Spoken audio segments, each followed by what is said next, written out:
की मानद बनना है। खुदावंद के पाक कलाम में लिखा है, मैं पाक हूँ और तुम पाक बनते जाओ। वो अपने आप को कहता है कि मैं पाक हूँ और तुम पाक बनते जाओ। और जो लास्ट टाइम का हमारा टॉपिक था उसमें था कि खुदावंद की पाक हजूरी में पाक हाथों को उठाना।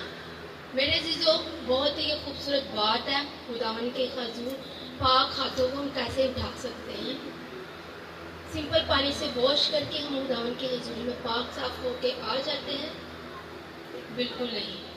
इस बात को खुदावंद ने रद्द किया काना गलील की शादी में। वहाँ पे तहारत के 6 मटके भरे हुए थे और उन 6 मटकों में एक मटके के अंदर 20 मन पानी था और वो 6 मटके थे। और मेरे वो जितने भी मटके थे वो तमाम आने वाले गेस्ट और तमाम आने वाले लोगों के लिए तहारत, यानी उन्होंने अपने हाथ धोने थे, पाँव धोने थे और फिर वो शादी में शरीक हो सकते थे। आज ऐसा नहीं होता, हम शादियों पे जाते हैं अपने घर से ही तैयार श्यार होकर जाते हैं और उस पानी का मटका कोई भी नहीं हमारे लिए भरा था जहाँ पे हम हाथ धोए। खुदावंद ने ये टर्म को वहीं पे ख़त्म कर दिया। यीशु मसीह ने उस पानी के मटके को मह में तब्दील कर दिया और कहा कि ये पीने की चीज़ है, खाने की चीज़ है, ना कि तुम्हारे रूहानी पाक साफ करने की चीज़ है। मेरे जब खुदा ने, यीशु मसीह ने उस पानी के मटके को मह में तब्दील कर दिया तो उसने ये वहाँ पे एक चीज़ को जारी कर दिया कि कोई दुनिया की चीज़ तुम्हें जिस्मानी तौर पे और रूहानी तौर पे पाक और साफ नहीं कर सकती, वो सिवाय यीशु मसीह के लहू से। हमने अगर पाक साफ होना है, पाक गुस्ल करना है, तो किस चीज़ से करना है? वो है खुदावंद का पाक कलाम। खुदावंद के कलाम में लिखा है कि हर रोज़ इसे पढ़ा करो, हर रोज़ इसे सुना करो और पाक कलाम से गुस्ल लेते हुए पाक तर पाक बनते जाओ। मेरे अजीजों, हम बहुत ही खूबसूरत एक बात सीखते हैं। जितने लोग यहाँ पे मौजूद हैं खुदावंद की शुक्रगुजारी करते हैं। आप और मैं खुदा के लहू से धुल के पाक साफ हैं और उसकी हजूरी में आज यहाँ पे मौजूद हैं। हाबल और काहिन की ज़िंदगी पे हम जब गौर करते हैं तो हाबल और काहिन दोनों भाई जब शुक्रगुजारी की लेके आते हैं कुर्बानी खुदावंद के हजूर, तो मेरे अजीज़ों वहाँ पे खुदा एक बंदे की कुर्बानी को पसंद करता है और दूसरे की कुर्बानी को रद्द कर देता है। ये नहीं कि काहिन कुर्बानी का अच्छा हिस्सा नहीं लेके आया था, ये नहीं कि काहिन जो करता था उसने वही लेके आना था। मेरी अजीज़ों, उसका दिल पाक नहीं था, जिसकी वजह से खुदावंद ने उसकी शुक्रगुजारी को पसंद नहीं किया।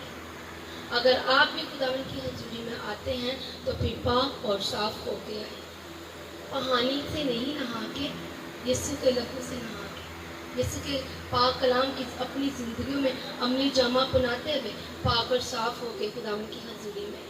पतरस रसूल और पौलुस रसूल बड़े ही अच्छे तरीके से फरमाते हैं कि खाने पीने वाली चीज़ें तुम्हें कभी नापाक नहीं करती। नापाक वो चीज़ें करती है जो आपके अंदर से निकलती है। ऐप जो ही निकल आती है, नफरत हमारे अंदर से आती है, बुरे ख्याल हमारे अंदर से आते हैं, किसी के बारे में अच्छा ना सोचना हमारे अंदर से आते हैं, वो हमें नापाक करते हैं। जब आपके अंदर ये सारी चीज़ें मौजूद हैं तो फिर आप खुदावंद की हजूरी में आए फजूल। पहले खुदा का यकूब का ख़त में कहते हैं कि अपने अपने गुनाहों का इकरार करो एक दूसरे के सामने और फिर बहाल होते जाओ। जैसे ही हम खुदावंद की हजूरी में अपने गुनाह का इकरार करते तो मेरे अजीज़ों हमारी बहाली शुरू हो जाती है, हम पाक होना शुरू हो जाते हैं, उसके लहू की कुदरत हमारी ज़िंदगी में जारी हो जाती है। मेरे अजीज़ों, हम मूसा की ज़िंदगी पे गौर करते तो मूसा जब मिस्र में कत्ल करके भागा बियाबान की तरफ, तो उसने अपने दिल में उस चीज़ का अफसोस किया कि मैंने ये क्यों कर दिया। आपका और मेरा खालिक और मालिक हमारे दिलों को, हमारे गुर्दों को, हर चीज़ को जानता है, हमारे ख्यालों को जानता है। अगर हमसे गलती हो जाती है, हम उसका पछतावा करते हैं, तो वो फिर हमें बहाल करने की भी कुदरत रखता है। समटाइम हमसे गलती हो जाती है लेकिन हम उसका इकरार ही नहीं करते, हम उसे मानते ही नहीं, हम अपने अंदर उस चीज़ को लेते ही नहीं कि हमसे ये गलती हुई। मूसा से गलती हुई थी, खुदा से जानता था, खुदा ने उसकी मदद की और उसे पाक और साफ किया। जब जलती झाड़ी के करीब आया तो खुदा ने कहा मूसा अपना हाथ सीने पे लेके जा। वो सीने पे लेके जाता, जब हाथ बाहर आता तो वो कोर से बड़ा होता है, मूसा डर जाता है और खुदा फिर उसे कहता है कि ہاتھ کو دوبارہ سینے کے پاس لے کے، جب وہ سینے کے پاس لے کے جاتا ہے اور لے کے آتا ہے تو اس کا ہاتھ پاک اور صاف ہوتا ہے۔ ہم اسی طرح خدا کی حضوری میں جب ناپاکی کی حالت میں آتے ہیں، اپنے گناہ کا اقرار کرتے ہیں، تو میرے عزیزوں ہم پاک ہو جاتے ہیں۔ خدا نے موسیٰ کو وہاں پہ پاک اور صاف کر کے اپنی قوم کو چڑھانے کے لیے اسے استعمال کیا۔ ایک خوبصورت بات یہ بھی ہم موسیٰ کی زندگی سے سیکھتے ہیں کہ موسیٰ ایک جگہ سے جا رہے تھے اور وہاں پہ راستے میں ان کی جنگ ہوتی ہے اعمال لکھتیوں کے ساتھ، تو میرے عزیزوں کو جنگ یشوع کر رہا ہوتا ہے۔ موسیٰ اپنے پاک ہاتھوں کو خدا کی حضوری میں اٹھائے رکھتا ہے۔ جب تک وہ ہاتھوں کو اٹھائے رکھتا ہے تو یشوع فاتح پاتا رہتا ہے، وہ جنگ میں جیتتا ہی رہتا ہے۔ جیسے وہ اپنے ہاتھ ڈاؤن کرتا ہے، نیچے کرتا ہے، تو میرے عزیزوں وہ جنگ پہ ہارنا شروع ہو جاتا ہے۔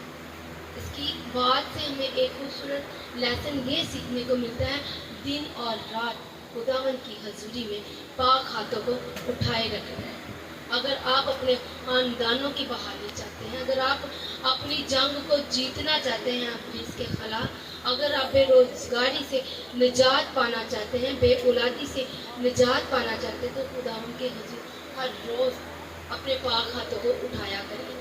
میرے عزیزوں، حبار کی کتاب میں اس کا 6 باب اور اس کی غالباً 8 آیت میں لکھا ہے کہ خداوند کی مذبح پہ ہر روز قربانی چڑھایا کرو، اور خدا کے مذبح کے اوپر صبح سے لے کے رات تک ہر وقت آگ جلتی رہنی چاہیے۔ صبح سے لے کے رات تک، اس کا مطلب یہ ہے ہم ان قربانیوں سے آزاد خود یسوع نے ہمیں کر دیا۔ یسوع نے کہا میں شریعت کو رد کرنے نہیں آیا بلکہ شریعت کو پورا کرنے آیا۔ میرے عزیز نے ہمیں ان قربانیوں سے تو آزاد کر دیا، لیکن روحانی طور پہ ہمیں یسوع نے آزاد نہیں کیا۔ روحانی طور پہ ہر روز اس کے حضور پاک تر پاک ہو کے قربانیاں چڑھانی ہیں، شکر گزاری کی قربانی چڑھانی ہے، اپنے ہاتھوں کو اٹھا کے اس کے حضور منت اور فریاد کرنی ہے، اس کے نام کو جلال دینا ہے، اس کے نام کی ستائش کرنی ہے، اس کے نام کی وڈیائی کرنی ہے۔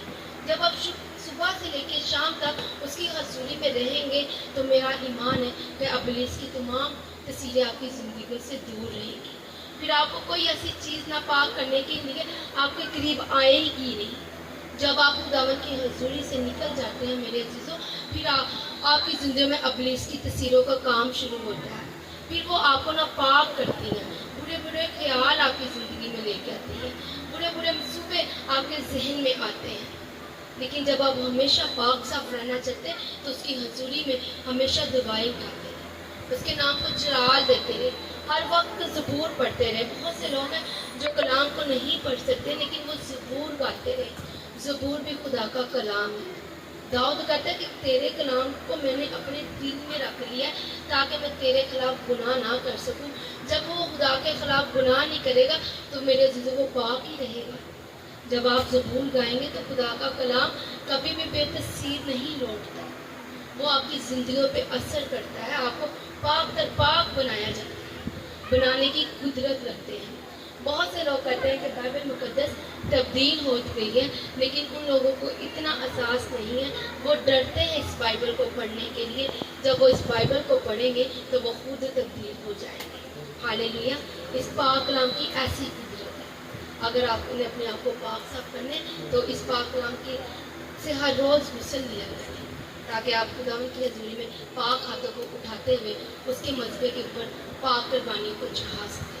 میرے عزیزوں، وہ جو شریعت کی قربانیاں تھی موٹی موٹی تھی، 5-5 لاکھ کی، 3-3 لاکھ کی، بہت زیادہ مہنگی تھی، لیکن آج خداوند نے ہمیں ان قربانیوں سے آزاد کر کے شکر گزاری کی قربانی چڑھانے کو حکم کرتا ہے، ایک دوسرے سے محبت کرنے کی قربانی کو چڑھانے کا حکم دیتا ہے، ایک دوسرے کے بارے میں اچھا سوچنے کے لیے قربانی چڑھانے کو حکم دیتا ہے، ایک دوسرے کے لیے ترقی کا باعث بننے خداوند یہ حکم دیتا ہے، ایک دوسرے کے لیے باعث برکت بنے خداوند ہمیں یہ قربانی چڑھانے کو حکم دیتا ہے، ایک دوسرے کے ساتھ اچھی رفاقت رکھ کے خداوند یہ قربانی چڑھانے کا ہمیں حکم دیتا ہے۔ تو ہم نے ہمیشہ خداوند کی حضوری میں پاک اور صاف ہو کے آنا ہے تاکہ ہمارا خداوند کے حضور جھک جانا اس کے حضور بہت کی مانند پہنچے۔ ہاللیلویا!